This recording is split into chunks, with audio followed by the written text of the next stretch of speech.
साथियों, जैसे कि आप सभी जानते हैं कि माननीय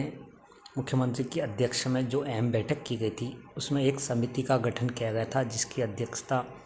माननीय निदेशक महोदय उत्तर प्रदेश लखनऊ द्वारा बनाया गया था। और उक्त एक महीने में पूरी रिपोर्ट मदरसा आधुनिकीकरण टीचर्स और मदरसा शिक्षा से संबंधित प्रस्तुत करने को कहा गया था। साथियों, जैसे कि आप सभी जानते हैं इस बात को कि पिछले कई वर्षों से मदरसा आधुनिकीकरण योजना बंद पड़ी है और राज्यांश भी उत्तर प्रदेश सरकार ने बंद कर दिया था, चूँकि राज्य सरकार को इसमें विशेष पार्टी बनाया गया था कोर्ट के द्वारा, तो कहीं ना कहीं ये राज्यांश भी बंद होना पड़ा था। साथियों, जब से लेकर अब तक माननीय मंत्री दानिश आज़ाद अंसारी साहब इस स्कीम को लगातार देख रहे थे और लगातार टीचर्स से वार्तालाप कर आश्वस्त कर रहे थे कि योजना को राज्य सरकार से किस तरह से चलाया जाए, इसका बजट कितना हो और किस तरह से इनको टीचर्स को इसमें समायोजित कर उसका मानदेय निर्धारित किया जाए। तो साथियों, लगातार माननीय मंत्री जी की कोशिश की जा रही थी और उसका एक सीधा संवाद जब माननीय मुख्यमंत्री से किया गया और उक्त समस्याएं माननीय मुख्यमंत्री की टेबल पर जब रखी गई, तो माननीय मुख्यमंत्री ने इसको अतिशीघ्र संज्ञान में लिया और तत्काल एक बैठक करी गई, जिसमें मदरसा शिक्षा में सुधारात्मक कदम उठाने के लिए रखे गए। साथियों, बड़ी कामयाबी और बड़ी खुशी की बात है कि जब सूबे के एक मुख्यमंत्री ने इस पर एक चिंता व्यक्त की और मॉडर्न शिक्षा को तत्काल लागू करने की बात कही। साथियों, अब विश्वास ये है हमें कि आने वाले जो मानसून सत्र होगा या सत्र से पहले जो कैबिनेट की बैठक का दौर शुरू होगा,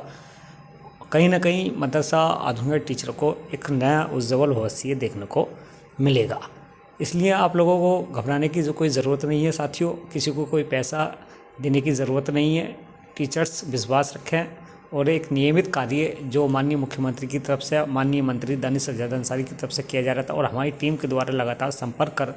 लखनऊ से किया जा रहा था, उक्त क्रम में लगातार यही कोशिश है कि अतिशीघ्र राज्य सरकार से उक्त योजना को संचालन किया जाए। साथियों, कुछ अड़चनें, कुछ चुनौतियां हमारे सामने थीं कोर्ट की, जो लगातार कोर्ट में जाकर लोग राज्य सरकार के सचिव और प्रमुख सचिव को चैलेंज कर रहे थे, उनको बार बार नोटिस पहुंचा रहे थे। साथियों,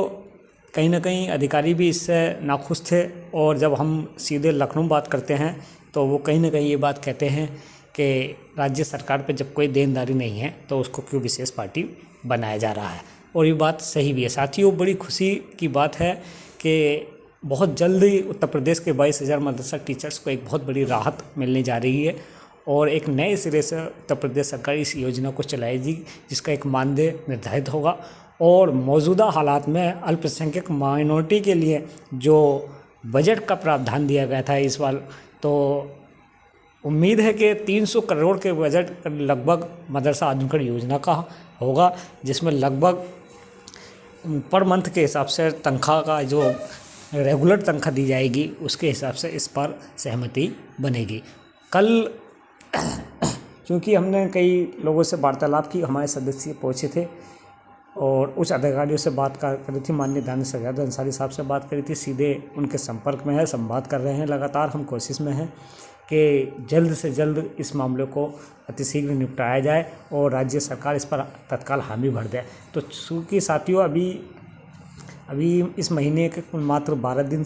आए हैं, क्योंकि पूरी समिति जो अपना रूपरेखा तैयार कर रही है, अपनी जो रिपोर्ट माननीय मुख्यमंत्री को सौंपेगी या माननीय मंत्री दानिश आज़ाद अंसारी साहब को सौंपेगी, तो वो लगभग उसमें 1 महीने का समय है। तो हम लोगों की ये भी गुजारिश है आप टीचरों से कि 1 महीने तक आप और इंतज़ार कीजिए और दुआ कीजिए कि जल्द से जल्द हमारा काम हो जाए।